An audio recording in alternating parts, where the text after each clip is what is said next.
മോനെ രണ്ടക്കടം കാണിക്കുമെന്ന് പറഞ്ഞാൽ കാണിക്കും. കുറച്ച്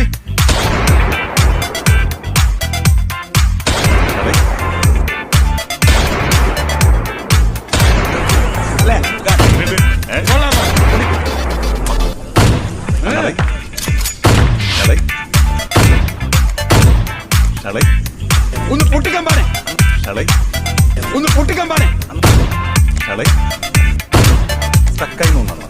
ഒന്ന് പൊട്ടിക്കാൻ പാടേ യൂസ് ചെയ്യാത്തോണ്ടേ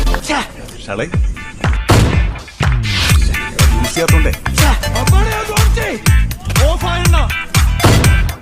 ഇതൊക്കെ ശ്രദ്ധിക്കണ്ടേ പാടേ. ജോലിക്ക് പോകുന്നു, പിള്ളേരെ പറയുമ്പോൾ പിള്ളേരുടെ മനസ്സ് എങ്ങനെയാണെന്ന് എൻ്റെ മമ്മിക്ക് നല്ലപോലെ അറിയാൻ പറ്റും. എന്നെക്കാട്ടിൽ കൂടുതൽ എൻ്റെ മമ്മിക്ക് അറിയാൻ പറ്റുന്ന പിള്ളേരുടെ മനസ്സിൽ. പക്ഷേ ഞാൻ കൂടുതൽ ഇടപെടുന്നത് ഹൈ ലെവൽ ആൾക്കാരായിട്ട് ഇടപെടുന്നുണ്ട്, ലോ ലെവൽ ആൾക്കാരായിട്ടുണ്ട്, ബിലോ ആവറേജ്, ഹൈ ലെവൽ, അങ്ങനെ എല്ലാവരുമായിട്ട് നമ്മൾ ടാലി ചെയ്ത് സംസാരിക്കാം. അപ്പോൾ അവരുടെ വിവേകം, ബുദ്ധി ഉള്ളവർ സംസാരിക്കണ എങ്ങനെയാണ്, ബുദ്ധി ഇല്ലാത്തവരെങ്ങനെ സംസാരിക്കുന്നത്, എന്തൊക്കെ ട്രിക്കി ക്വസ്റ്റ്യൻസ് ആണ് വരുന്നത്, ബുദ്ധിയുള്ളവർ എന്ത് കൗശലപരമായിട്ടാണ് അവരുടെ ക്വസ്റ്റ്യൻസ് വരുന്നത്, ബുദ്ധിശൂന്യർ എന്ത് ഓട്ടവായിലാണ് ഉത്തരം പറയുന്നത്. ഇതൊക്കെയാണ് നമ്മുടെ ഒരാളെ സംസാരിക്കുമ്പോൾ നമ്മൾ ഒരാളെ നിന്ന് നമുക്ക് മനസ്സിലാക്കാൻ പറ്റിയ കാര്യങ്ങൾ. അല്ലേ, നമ്മ എപ്പോഴും നമ്മുടെ വാതിർന്ന ഒരാളോട് സംസാരിക്കാൻ നേരത്ത് നമ്മൾ എന്താ പറയണം എന്നുള്ളത് നമ്മുടെ നാക്കിലും എൻ്റെ മുന്നേ തന്നെ നമ്മുടെ തലച്ചോറിലൂടെ ഓടാനുള്ള കഴിവ് നമ്മൾ വേണം. ഒരാളടുത്ത് ചോദിക്കുമ്പോൾ പബ്ബ് അടിച്ച് നിൽക്കരുത്. പബ്ബ് പഠിക്കുന്ന പോലെ അഭിനയിക്കാം. ആ അഭിനയിക്കുന്ന സമയം കൊണ്ട് നമ്മുടെ ബ്രെയിൻ വർക്ക് ചെയ്ത് തോന്നണം. ആ ചോദ്യത്തിന് നമ്മൾ 3-4 പീസായിട്ട് കട്ട് ചെയ്ത് മുറിച്ച് ഇനി ഉത്തരം പറയാൻ നേരത്ത് നമുക്ക് ഇങ്ങോട്ട് അവനൊരു ചോദ്യം നമുക്ക് വെക്കാത്ത രീതിയിലുള്ള ഉത്തരം വേണം കൊടുക്കാൻ. ആ സമയം നമുക്ക് പബ്ബ എന്ന് പറയാൻ എടുക്കാം. അതിനും കൂടുതൽ ടൈം എടുക്കും. ഇന്നത്തെ ക്ലാസ് ഇവിടെയുള്ള ആൾക്കാർ ഇപ്പോൾ ജോലിക്ക് പോകുന്നവർ, ഇപ്പം നിന്റെ മമ്മി ജോലിക്ക് പോകുന്നു, പിള്ളേരെ പറയുമ്പോൾ പിള്ളേരുടെ മനസ്സ് എങ്ങനെയാണെന്ന് എൻ്റെ മമ്മിക്ക് നല്ലപോലെ അറിയാൻ പറ്റും. എന്നെക്കാട്ടിൽ കൂടുതൽ എൻ്റെ മമ്മിക്ക് അറിയാൻ പറ്റുന്ന പിള്ളേരുടെ മനസ്സിൽ. പക്ഷേ ഞാൻ കൂടുതൽ ഇടപെടുന്നത് ഹൈ ലെവൽ ആൾക്കാരായിട്ട് ഇടപെടുന്നുണ്ട്, ലോ ലെവൽ ആൾക്കാരായിട്ടുണ്ട്, ബിലോ ആവറേജ്, ഹൈ ലെവൽ, അങ്ങനെ എല്ലാവരുമായിട്ട് നമ്മൾ ടാലി ചെയ്ത് സംസാരിക്കാം. അപ്പോൾ അവരുടെ വിവേകം, ബുദ്ധി ഉള്ളവർ സംസാരിക്കണ എങ്ങനെയാണ്, ബുദ്ധി ഇല്ലാത്തവരെങ്ങനെ സംസാരിക്കുന്നത്, എന്തൊക്കെ ട്രിക്കി ക്വസ്റ്റ്യൻസ് ആണ് വരുന്നത്, ബുദ്ധിയുള്ളവർ എന്ത് കൗശലപരമായിട്ടാണ് അവരുടെ ക്വസ്റ്റ്യൻസ് വരുന്നത്, ബുദ്ധിശൂന്യർ എന്ത് ഓട്ടവായിലാണ് ഉത്തരം പറയുന്നത്. ഇതൊക്കെയാണ് നമ്മുടെ ഒരാളെ സംസാരിക്കുമ്പോൾ നമ്മൾ ഒരാളെ നിന്ന് നമുക്ക് മനസ്സിലാക്കാൻ പറ്റിയ കാര്യങ്ങൾ. അല്ലേ, നമ്മ എപ്പോഴും നമ്മുടെ വാതിർന്ന ഒരാളോട് സംസാരിക്കാൻ നേരത്ത് നമ്മൾ എന്താ പറയണം എന്നുള്ളത് നമ്മുടെ നാക്കിലും എൻ്റെ മുന്നേ തന്നെ നമ്മുടെ തലച്ചോറിലൂടെ ഓടാനുള്ള കഴിവ് നമ്മൾ വേണം. ഒരാളടുത്ത് ചോദിക്കുമ്പോൾ പബ്ബ് അടിച്ച് നിൽക്കരുത്. പബ്ബ് പഠിക്കുന്ന പോലെ അഭിനയിക്കാം. ആ അഭിനയിക്കുന്ന സമയം കൊണ്ട് നമ്മുടെ ബ്രെയിൻ വർക്ക് ചെയ്ത് തോന്നണം. ആ ചോദ്യത്തിന് നമ്മൾ 3-4 പീസായിട്ട് കട്ട് ചെയ്ത് മുറിച്ച് ഇനി ഉത്തരം പറയാൻ നേരത്ത് നമുക്ക് ഇങ്ങോട്ട് അവനൊരു ചോദ്യം നമുക്ക് വെക്കാത്ത രീതിയിലുള്ള ഉത്തരം വേണം കൊടുക്കാൻ. ആ സമയം നമുക്ക് പബ്ബ എന്ന് പറയാൻ എടുക്കാം. അതിനും കൂടുതൽ ടൈം എടുക്കും. ഇന്നത്തെ ക്ലാസ് അതിന് ഞാൻ പറഞ്ഞു വന്നതെന്ന് വെച്ച് കഴിഞ്ഞാൽ, അപ്പൊ നമുക്ക് ഈ കണ്ടന്റ് ഉണ്ടോ, കണ്ടന്റ് ഇല്ല, അയ്യോ യൂട്യൂബിലോ ഫേസ്ബുക്കിലോ ഇടാൻ കണ്ടന്റ് ഇല്ല, അങ്ങനെ ഒരു ദാരിദ്ര്യമേ നമുക്കില്ല. കാരണം കണ്ടന്റുകൾ ഇതിന് വേണ്ടി നടക്കുന്നവർക്കാണ് ഈ കണ്ടന്റുകൾക്ക് പ്രശ്നം ഉണ്ടാകുന്നത്. നമുക്ക് കണ്ടന്റുകളും വേണ്ട, കണ്ടന്റുകൾ ആരും കാണണമെന്നുമില്ല. അങ്ങനെയുള്ള കണ്ടന്റുകൾ ഞാൻ ഇടുന്നത്. എൻ്റെ വീഡിയോ ഒന്നും ആരും കണ്ട് സബ്സ്ക്രൈബും ചെയ്ത് ഫോളോയും ചെയ്ത് എൻ്റെ പറയാനൊന്നും ഞാൻ ആർക്കും കരയാനും കെഞ്ചി പിടിക്കാനൊന്നും പറ്റില്ല. എൻ്റെ ചാനൽ സബ്സ്ക്രൈബും ചെയ്യണ്ട, ഫോളോവും ചെയ്യണ്ട, ബെൽ ബട്ടനും അമർത്തണ്ട. എൻ്റെ വീഡിയോ തീർന്നത് ആരും കാണണമെന്ന് എനിക്ക് വലിയ നിർബന്ധമൊന്നുമില്ല. പിന്നെ നിങ്ങളെല്ലാവരും അറിയാൻ വേണ്ടി ഒരു കാര്യം ഞാൻ പറയുന്നുണ്ട്. കോമണായിട്ട് ഈ പല ഫേമസ് ആയിട്ടുള്ള ഇവിടെ കൊച്ചിയിൽ മാത്രമല്ല, ഇപ്പൊ കേരളത്തില് മല്ലൂസിൽ തന്നെ ഫേമസ് ആയിട്ട് നിൽക്കുന്ന പലരുടെയും കണ്ടന്റുകളുടെ ദാരിദ്ര്യം നിങ്ങൾ തന്നെ കണ്ട് അവരുടെ വീഡിയോസ് കണ്ടു കഴിഞ്ഞാൽ വിലയിരുത്താവുന്നുള്ളൂ. ചോക്ലേറ്റ് ഇടിച്ച് വരുത്തുന്നു, അത് ചെയ്യുന്നു, ഇത് ചെയ്യുന്നു, പോക്കൊള്ളി കത്തിക്കുന്നു, വീടടക്കം കത്തിക്കുമോന്ന് വരെ എനിക്ക് ഡൗട്ട് ഇരിക്കുന്നുണ്ട്. എൻ്റെ പൊന്നു മക്കളെ, എന്തെങ്കിലും ആകട്ടെ, നമുക്ക് അതിനെ പറ്റിയ ദാരിദ്ര്യമൊന്നുമില്ല. നമ്മ പച്ചയായിട്ട് ഇവിടെ ഒരു സ്ക്രിപ്റ്റും ഇല്ല, ഒരു തേങ്ങയില്ല, മാങ്ങയില്ല. വായിലും മനസ്സിൽ വരുന്നത് 5 ആൾക്കാർക്ക് പ്രേരമാണെങ്കിൽ നമുക്ക് ചെയ്യാൻ പറ്റും. ചെയ്ത് അതൊരു ജീവിതത്തിൽ നല്ല കാര്യം ചെയ്യുക.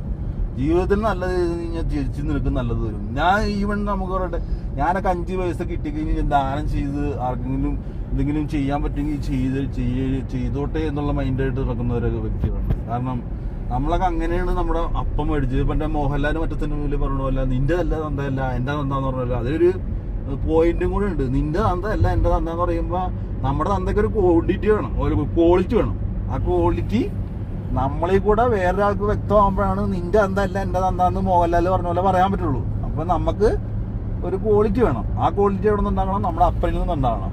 അപ്പനിൽ നിന്നുണ്ടാകുന്ന ക്വാളിറ്റിയാണ് നമുക്ക് മക്കൾ കാണിക്കുന്നത്. അപ്പം എൻ്റെ അപ്പന് നല്ല ക്വാളിറ്റി ഉള്ളതുകൊണ്ട് തന്നെ നമുക്ക് അവിടെ ആൾക്കാർക്ക് 5 വയസ്സ് ഞാൻ ഇതുവരെ കടക്കാരനായിട്ടില്ല, ഞാൻ 5 വയസ്സ് കൊടുക്കാനെന്ന് പറഞ്ഞിട്ട് മനുഷ്യനും വന്നിട്ടില്ല. എൻ്റെ അപ്പനും അതുപോലെ തന്നെ നിങ്ങൾ കൊടുക്കാനെന്ന് പറഞ്ഞിട്ടുണ്ട്. പക്ഷേ ഞങ്ങളുടെ ഒന്നും എൻ്റെ ഫാദറിൻ്റെ അടുത്താണെങ്കിലും എൻ്റെ അടുത്താണെങ്കിലും നമ്മുടെ അടുത്ത് ഉള്ള പൈസ സാധനമാണെങ്കിൽ തന്നെ കൊണ്ടുപോയി മേടിച്ചുകൊണ്ട് പോയി കഴിച്ചവരും ദാരിദ്ര്യത്തിൽ അമ്മയ്ക്ക് പാടില്ല അപ്പനും പാടില്ലെന്ന് പറഞ്ഞു ഹോസ്പിറ്റലായപ്പോഴും കൊടുത്തവരും കണക്കെണ്ണി പറയുന്നതല്ല.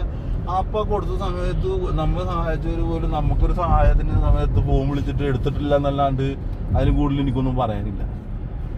പിന്നെ മേടിച്ചുകൊണ്ട് പോയവർ പലരും നമ്മുടെ നമ്പർ പിന്നെ കണ്ടത് ബ്ലോക്ക് ചെയ്ത് വെക്കണമെന്നല്ലാണ്ട് അവർ പിന്നെ മേലാൽ ആ പരിസരത്തൂടെ നമ്മളവിടെ നിൽക്കണമെന്നുണ്ടെങ്കിൽ ഉള്ള സുഹൃത്ത് ബന്ധം പോയി എന്നല്ലാണ്ട് അത് വെച്ചിട്ട് ഒരു 5 പൈസ ഗുണം ഉണ്ടായിട്ടില്ല. അപ്പോൾ നമ്മുടെ സൗഹൃദ ബന്ധത്തിൽ എവിടെയെങ്കിലും ഒരു വിള്ളൽ ഉണ്ടാകാൻ ചാൻസ് ഉള്ള ഒറ്റൊരു സംഭവം ഈ ക്യാഷ് മണി എന്ന് പറഞ്ഞാൽ നടക്കുന്നതാണ് ഈ പ്രശ്നങ്ങൾ. സ്വർണം പണവുമാണ് മനുഷ്യനെ അതമ്പതിപ്പിക്കുന്ന 2 കാര്യങ്ങൾ. അതായത് ഡ്രഗ്സും കാര്യങ്ങളൊന്നും മനുഷ്യന് ഒരു കുന്തവും ചെയ്യണില്ല. ആകെ നശിപ്പിക്കുന്ന 2 ഘടകങ്ങൾ ഇതാണ്. പണം, അതിനെ ഞാൻ സിമ്പിളായിട്ട് നിങ്ങൾക്ക് പറഞ്ഞുതരാൻ വേണമെങ്കിൽ പണം എങ്ങനെയാണ് നമ്മളെ നശിപ്പിക്കുന്നതെന്ന് ഞാൻ പറഞ്ഞുതരാം. നിങ്ങൾക്ക് വളരെ മനസ്സിലാവുന്ന രീതിയിൽ ഞാൻ വ്യക്തമാക്കി തരാം. അതായത് ഇപ്പോൾ യൂട്യൂബേഴ്സ് തന്നെ എടുക്കുക. ബൾക്ക് ഓഫ് യൂട്യൂബേഴ്സ് പലരും പല ഗീവ് നടത്തുന്നവരുണ്ട്. നല്ലപോലെ പൈസ കിട്ടുന്ന പൈസയൊക്കെ വാരി കൊടുത്തില്ലെങ്കിലും അവരൊരു കാപ്പിച്ചെങ്കിലൊക്കെ കൊടുക്കുന്ന ആൾക്കാരൊക്കെ ഉണ്ട്. എന്നാൽ ഒരു 5 പൈസ പോലും പോക്കറ്റിൽ നിന്ന് കൊടുക്കാത്ത നടക്കുന്ന തെണ്ടികളുണ്ട്. അതായത് ഡയമണ്ട് ബട്ടറും കിട്ടി മറ്റേ ഭയങ്കര ഫേമസ് ആയിട്ടുള്ള പുറത്തിറങ്ങി കഴിഞ്ഞ ആൾക്കാർ സെൽഫി എടുക്കാൻ ഓടി വരുന്ന ടൈപ്പ് ടീം പോലും 5 പൈസക്ക് അവിടെ നിൽക്കുന്ന ഒരു ദരിദ്രന് കൊടുത്തു. അങ്ങനെ ഞാൻ അങ്ങനെ ഉണ്ട് ഒന്നും ചുരുക്കുമ്പോൾ 2 അവിടെ ഇവിടെയൊക്കെ ആയിട്ട് ഇല്ലെന്ന് ഞാൻ പറയണില്ല. പിന്നെ ഈ പറഞ്ഞ എല്ലാ നാട്ടിലും ഉണ്ടാവും ഈ പാഷാണത്തെ ക്രിമി എന്ന് പറഞ്ഞ പോലെ എല്ലായിടത്തും ഉണ്ട് ഇതുപോലെ തരിയിറക്കി തിന്നികൾ. 5 പൈസ പൂത്ത പൈസ കയ്യിലുണ്ടെന്നുണ്ടെങ്കിലും നമ്മുടെ സ്വർണം ഇപ്പം സമ്പത്ത് വെച്ച് നമ്മുടെ കഴുത്തിലെവരെ ഒരു മൂടി നിൽക്കണമെന്നുണ്ടെങ്കിൽ നമ്മുടെ ബന്ധുക്കാരോ സ്വന്തക്കാരോ സ്നേഹിതന്മാരെയോ എന്തെങ്കിലും ആവശ്യം വന്ന് പറഞ്ഞു വരുമ്പോൾ ദാരിദ്ര്യവും കഷ്ടപ്പാടും അല്ലാണ്ട് അവരുടെ വായിന്ന് വേറൊരു കാര്യം വീഴൂല. പക്ഷെ അവൻ്റെ ബാങ്ക് ബാലൻസ് നമ്മൾ ചോദിച്ച് അല്ലെങ്കിൽ എങ്ങനെയെങ്കിലും അറിയാൻ ശ്രമിച്ചു കഴിഞ്ഞാൽ ചിലപ്പോൾ നമ്മൾ ഞെട്ടിപ്പോവും. നമ്മൾ ചിലപ്പോൾ ചോദിക്കുന്നത് നിസ്സാരം 10,000 ആണെങ്കിൽ അവൻ്റെ ഒരു 10 ലക്ഷം വെച്ചിട്ടായിരിക്കും അവൻ ഈ ദാരിദ്ര്യം മൊത്തം മാറുന്നത്. അങ്ങനെയുള്ള തലമുറയിലാണ് നമ്മൾ ജീവിച്ചിരിക്കുന്നത്. അതാണ് പണത്തിനുള്ള ഒരു പവർ. പണം ഉള്ളവൻ കിങ്, ഇല്ലാത്തവൻ ഇല്ല. അതിന് രണ്ടാമത്തെ പ്രശ്നം ഞാൻ പറഞ്ഞുതരാം. ഡ്രഗ്സ്, ഇത്ര ഡ്രഗ്സ് മാഫിയകളൊക്കെ ഉള്ളത് ഇവിടെ. കിങ് ഷാരൂഖ് ഖാൻ നിങ്ങൾ നോക്ക്, കിങ് ഷാരൂഖ് ഖാൻ്റെ മകൻ ഇവിടെ ഭയങ്കര വലിയ ഹെവി ഡ്രഗ്സ് കേസിൽ പിടിച്ചു എന്ന് പറഞ്ഞ് നിങ്ങൾ ന്യൂസ് എല്ലാവരും കണ്ടോളോ. ഞാൻ മാത്രമല്ലല്ലോ, ഞാൻ പറയുന്നു നിങ്ങൾ പറയാ കൊമന്റിൽ വന്ന് പച്ചത്തര് പറഞ്ഞോ. ഇവിടെ പിടിച്ചെന്നുള്ള ന്യൂസ് കംപ്ലീറ്റ് വന്നു. കിങ് ഷാരൂഖ് ഖാന്റെ സണ്ണ് ഡ്രഗ്സ്, അത് ഹെവി ഡ്രഗ്സ്. ഇവിടെ കഞ്ചാവൊക്കെ മനുഷ്യരുടെ ദൈവം സൃഷ്ടിച്ച് നാട്ടിൽ വളർത്തിയ പച്ചച്ചെടികളാണ്. ഇത് ആർട്ടിഫിഷ്യലായിട്ട് ഉണ്ടാക്കുന്ന ഇത്തറ്റിക് ഡ്രഗ്സ്, അതായത് മൂക്കിൽ വലിച്ചു കയറുന്നത്, ഇഞ്ചക്ട് ചെയ്യുന്ന സാധനങ്ങളുള്ള സാധനങ്ങൾ. അതും ഷാരൂഖ് ഖാനെ പോലുള്ള മക്കളൊക്കെ മേടിക്കണം എന്ന് പറഞ്ഞു കഴിഞ്ഞാൽ ഇവിടെ കിട്ടുന്ന സാധനം ഒരിക്കലും മേടിച്ചേക്കണം. അവർ ഫോറിൻ കൺട്രീസിലുള്ള നല്ല ഫസ്റ്റ് 1-ാം തരം ക്വാളിറ്റി ഉള്ള ഒരു ചിലപ്പോൾ ഒരു പ്രാവശ്യമൊക്കെ വലിച്ചൊക്കെ പോയി കഴിഞ്ഞാൽ പോലും 1 മാസം 2 മാസം ബോധമില്ലാണ്ട് അവനെ തന്നെ തിരിച്ചറിയാണ്ട് അപ്പനേത് അമ്മയെന്ന് അറിയാൻ പറ്റാത്ത ടൈപ്പുള്ള അത്രയും വിഷമുള്ള സാധനം ഇവന്മാരടിച്ച് കയറ്റിയും ഇവിടെ സെയിൽ നടത്തിക്കുന്നത്. അങ്ങനെ ആയിരിക്കും ഇവർ നാർക്കോട്ടിക്സിലുകാർ ഇതൊക്കെ പിടിക്കുകയൊക്കെ ചെയ്തത്. ഇത് രാഷ്ട്രീയവും എല്ലാ തേങ്ങയും കൊണ്ട് ഇത് പിടിച്ചവർക്ക് അടക്കി പിടിച്ച് വെച്ചൊക്കെയാണ്. ഇത് ഏതൊരു കണ്ണുകൂടിനും അത് മനസ്സിലാക്കാൻ പറ്റും. എന്താണ് ഇതുകൊണ്ട് ആർക്കും മനസ്സിലാകാത്തതെന്നോ, എന്ത് കോടതിക്ക് എന്താ മനസ്സിലാകാത്തത്? ഈ പിടിച്ചതൊക്കെ എന്താണ് വെറുതെ പിടിച്ചതാണ്. കിങ്കാന്റെ മോൻ എന്താണ് 2 കാല് കൂടുതലുണ്ട്. അവന് 2 തല കൂടുതലുണ്ടാ. കിങ്ഖാൻ ആരാണ്? ഒരു സാധാരണ ഒരു പയ്യൻ സിനിമയിൽ അഭിനയിച്ച് അവന് എല്ലാവരും ഇഷ്ടപ്പെട്ട് ഒന്ന് ഫേമസ് ആയി എന്ന് വെച്ചിട്ട് അവന് എന്ത് തോന്നിയ ദിവസം കാണിക്കും. അതല്ല, അവിടെയാണ് മണിയുടെ പവർ. അവൻ നിസാരമായ ചെക്കൻ പൈസ വെച്ചിട്ട് ഇപ്പൊ കിങ് ഖാൻ ആയി കഴിഞ്ഞപ്പോ അവൻ കിങ്ങിന്റെ പവറാ. അവന് ആരെയും നയിക്കാനുള്ള പൈസ ഉണ്ട്. ഒരു സെക്കൻഡിന് നമ്മ 100 കൊടുക്കുമ്പോ അവൻ 10 കോടി കൊടുക്കും. അപ്പൊ 10 കോടിയുള്ളവനെ കാണുമ്പോ കുനിയും. 1 കോടി ഉള്ളവൻ കുനിയും. ഈ കുനിയുമ്പോ അവന്മാര് കയറി നിന്ന് മതിയും. അങ്ങനെയാണ് സമ്പത്ത് നമ്മുടെ ജീവിതത്തിൽ ഇതാകണത്. മനസ്സിലായോ? നമ്മൾ എന്തിനാണ് പഠിക്കുന്നത്? നമ്മളിപ്പോ എന്തിനാണ് പഠിക്കുന്നത്? ഇപ്പൊ നീ എന്തിനാണ് ഇപ്പൊ പഠിക്കുന്നത്? എത്രയിലാണ് പഠിക്കുന്നത്? ഞാനിപ്പോ പ്ലസ് ടു കഴിഞ്ഞിരിക്കുന്നത്. നീ ഇപ്പൊ പ്ലസ് ടു കഴിക്കണ എന്ത് സബ്ജക്റ്റ് ആണ് പഠിക്കുന്നത്? ഞാൻ പ്ലസ് ടു ഇപ്പൊ എടുത്തേക്കുന്ന അഗ്രികൾച്ചർ. ഹലോ ഗൈസ്, നീ ഷൂട്ട് ചെയ്യണല്ലേ? അല്ല, അത് റീടേക്ക് ആണ്. നീ ഷൂട്ട് ചെയ്യണ പിന്നെ ഷൂട്ടിങ് തുടങ്ങിയ. ഞാൻ ഇപ്പൊ ചോദിച്ച കാര്യം നീ കേട്ടാ? പിന്നെ പ്ലസ് ടു പഠിക്കുന്ന, പ്ലസ് ടുവിൽ കയറണല്ലേ? പ്ലസ് ടു പഠിക്കുന്ന വിദ്യാർത്ഥിയാണ്, അഗ്രികൾച്ചർ വിദ്യാർത്ഥിയാണ് നമ്മുടെ ജസ്വിൻ. ഓക്കെ, ജസ്വിന്റെ വാദം ജസ്വിൻ പഠിച്ചത് ജോലിക്ക് വേണ്ടിയാണ് പഠിക്കണമെന്ന് പറഞ്ഞത്. അപ്പൊ ഞാൻ ചോദിച്ചത്, പഠിച്ചത് വെച്ച് ആരെങ്കിലും ജോലി മേടിച്ചിട്ടുണ്ടോ എന്നാണ് ചോദിച്ചത്. ഇനി ജസ്വിന്റെ ഉത്തരം ഇനി കണ്ടിന്യൂ ചെയ്യുന്നതാണ്. ഇനിയുള്ള ചോദ്യം ഞാൻ ചോദിക്കുന്നത്, ജസ്റ്റിന് പഠിച്ചത് വെച്ച് ജോലി നേടിയ ആരെങ്കിലും പേര് ജസ്റ്റിന് പറയാൻ പറ്റുമോ? മഹാമാരുടേത് അല്ലാതെ ആരെങ്കിലും?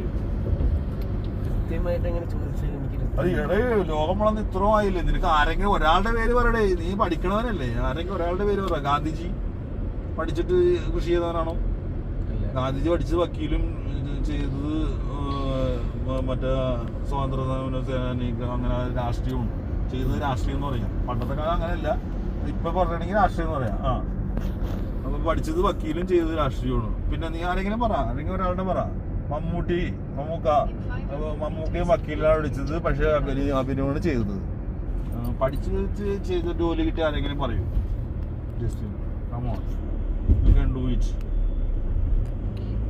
ആലോചിച്ചൊക്കെ പറഞ്ഞാൽ മതി. ആൽബർട്ട് ഐൻസ്റ്റീൻ അയാൾ ഇത് പഠിച്ച് ഫിസിക്സ്, മാത്സ് പഠിച്ചിട്ട് കണ്ടുപിടിച്ച്, പഠിച്ചത് വെച്ച് ജോലി ചെയ്ത് കിട്ടിയതാണ്. നീ പറഞ്ഞത് പഠിച്ചത് വെച്ച് ജോലി ചെയ്തത്. അതായത് ഞാനൊരു എക്സാമ്പിൾ പറഞ്ഞു കഴിഞ്ഞാല്, തേങ്ങ പൊതിച്ച് തിന്നാൻ പഠിച്ചു. അതായത് തേങ്ങ വെച്ച് കറി വെക്കാൻ പഠിച്ചു. തെങ്ങ് കയറാൻ പഠിച്ചില്ല. അപ്പൊ സ്കൂളിൽ പഠിപ്പിച്ചത് തേങ്ങ കറി വെക്കുന്ന രീതികളാണ്. പല രീതിയിൽ തേങ്ങ കറി വെക്കാം, ഉടച്ച് കരിക്കായിട്ട് കുടിക്കാം, ഭക്ഷണം കഴിക്കാം, തോരൻ ഉണ്ടാക്കി കഴിക്കാം. ഇതൊക്കെയാണ് നിനക്ക് ക്ലാസ്സിൽ പഠിപ്പിച്ചു തന്നത്. പക്ഷെ ഇത് ഈ തേങ്ങ എങ്ങനെ കയറി പറിക്കണം എന്നുള്ളത് അതിൽ പഠിപ്പിച്ചിട്ടില്ല. ഈ പറിക്കേണ്ടത് എങ്ങനെ നിന്റെ കഴിവാണ്. ആ കയറാൻ നീ പഠിക്കണം. അതിന്റെ മണ്ടയ്ക്ക്, അതായത് തെങ്ങിന്റെ മുളയ്ക്കാണ് നിനക്ക് ആവശ്യമായിട്ടുള്ളത്. നീ പഠിച്ച് താനിരിക്കണം അതിന്റെ മണ്ടയ്ക്കാണ്. ഇത് പക്ഷെ പഠിക്കാൻ കയറണമെങ്കിൽ ആ തെങ്ങ് കയറണം. ഞാൻ ഏറ്റവും സിമ്പിൾ ആയിട്ട് പറഞ്ഞു തന്നെയാണ്. മനസ്സിലാക്കാൻ പറ്റുമെങ്കിൽ നീ മനസ്സിലാക്കിക്കോ. അതിലാണ് നീ ഞാൻ ചോദിച്ചു ആൻസറിൽ കിടക്കണം. അപ്പൊ ഈ തേങ്ങ വെച്ച് കറി ഉണ്ടാക്കാനാണ് നിന്നെ സ്കൂളിൽ പഠിപ്പിച്ചുകൊണ്ടിരിക്കുന്നത്. മനസ്സിലായോ? അതായത് നീ എങ്ങനെ ബഡ് ചെയ്യണം, എങ്ങനെ ബഡ് ചെയ്ത് കഴിഞ്ഞ് ഇതുണ്ടാകും, അതൊക്കെയാണ് നിന്നെ ഇപ്പൊ സ്കൂളിൽ പഠിപ്പിച്ചുകൊണ്ടിരിക്കുന്നത്. അതായത് തേങ്ങ വെച്ച് എങ്ങനെയൊക്കെ വിഭവങ്ങൾ ഉണ്ടാക്കാം എന്നുള്ള കാര്യമാണ് നിന്നെ പഠിപ്പിച്ചുകൊണ്ടിരിക്കുന്നത്. ഈ സെക്കൻഡ് തിങ് വന്നത് തെങ്ങ് കയറാൻ നീ പഠിക്കണം. അതായത് നീ പഠിച്ചത് വെച്ചിട്ട് നീ നിന്റെ ലൈഫില് നീ തന്നെ അതിന് വഴി ഉണ്ടാക്കണം. നിനക്ക് തേങ്ങ വെച്ച് പൊളിച്ച് കഴിക്കാൻ മാത്രമേ സ്കൂളിൽ പഠിപ്പിച്ചിട്ടുള്ളൂ. തെങ്ങ് കയറി അത് പറിക്കണം എന്നുണ്ടെങ്കിൽ നീ ഒന്നില്ലെങ്കിൽ തെങ്ങ് കയറ്റാൻ വെക്കാൻ വൃത്തിയാവണ ഒരു കപ്പാസിറ്റി ഉള്ള ഒരു അപ്പനമ്മയ്ക്കും ജനിച്ച് ഭയങ്കര ആർഭാടമുള്ള ദൂർത്തപുത്രനായിരിക്കണം. അപ്പൊ നിനക്ക് എത്ര സർവന്റിനെ വെച്ചിട്ട് നിനക്ക് കാർ ഓടിക്കാൻ അറിയാൻ പാടില്ലെങ്കിലും 10 സർവന്റിനെ വെച്ച് കഴിഞ്ഞാൽ കുക്ക് ചെയ്യാൻ ഒരാള്, വണ്ടി ഓടിക്കാൻ ഒരാൾ. അപ്പൊ നിനക്കൊന്നും പഠിക്കണ്ട. ജനിച്ചപ്പോ നീ സ്വർണ്ണക്കാരനാ പറയണത്. സ്വർണ്ണക്കാരന്റെ വായില് സ്വർണ്ണക്കാരൻ്റെ ആയിട്ട് ജനിച്ചവരുടെ മക്കളാണെങ്കിൽ എന്ത് തോന്നിയാസം കാണിക്കുക, അതായത് എന്ത് ചെയ്താലും പ്രശ്നമില്ല അവർക്ക്. പക്ഷെ ഫ്രഷ് എന്ന് പറഞ്ഞാൽ നടക്കുന്നത് നീ എടാ ഈ ലോങ് വൈഡ് വെച്ചടാ അത് പിടിച്ചേ. ഫ്രഷ് എന്ന് പറഞ്ഞിട്ട് നടക്കണ നീ തെങ്ങ് കയറാൻ പഠിച്ചാൽ മാത്രം ജസ്റ്റിനെ നിന്റെ ജീവിതമുള്ളൂ. നീ ഇപ്പൊ തേങ്ങ പൊതിച്ച് തിന്നണ എങ്ങനെയാന്ന് പഠിച്ചോണ്ടിരിക്കണം. നീ തെങ്ങ് കയറാൻ നീ തന്നെ പഠിക്കണം. അല്ലെങ്കിൽ നീ എവിടെയെങ്കിലും പോയി കോഴ്സ് എവിടെയെങ്കിലും ചേർന്നിട്ട് തെങ്ങ് കയറണം എങ്ങനെയാണ്, എങ്ങനെ കാല കവച്ച് വെച്ചിട്ട് തളപ്പ് കെട്ടിയിലാണ് കയറാൻ പറ്റുക, എത്ര പ്രാവശ്യം പക്ഷെ തെങ്ങ് കയറുമ്പോൾ നീ ഉരുണ്ട് വീഴുമെന്നുള്ളതൊക്കെ നിന്റെ കഴിവിനെ ആശ്രയിച്ചിരിക്കും. നീ എത്ര പെട്ടെന്ന് തേങ്ങ പറിച്ച് നീ പഠിച്ച കാര്യം നിന്റെ ജീവിതത്തിൽ അപ്ലൈ ചെയ്തു. അതായത് പറിച്ച് കൊണ്ട് കറി വെച്ച് തരുമ്പോഴാണ് അത് നിന്റെ ജീവിതത്തിൽ അപ്ലൈ ആവുള്ളൂ. നീ പഠിച്ച കാര്യം നിനക്ക് ജോലിയായിട്ട് നിനക്ക് തിരിച്ച് ഇൻകം തരുമ്പോഴാണ് നീ പഠിച്ചുകൊണ്ട് എന്തെങ്കിലും പ്രയോജനം നിനക്ക് ഉണ്ടാവുള്ളൂ. That's A class.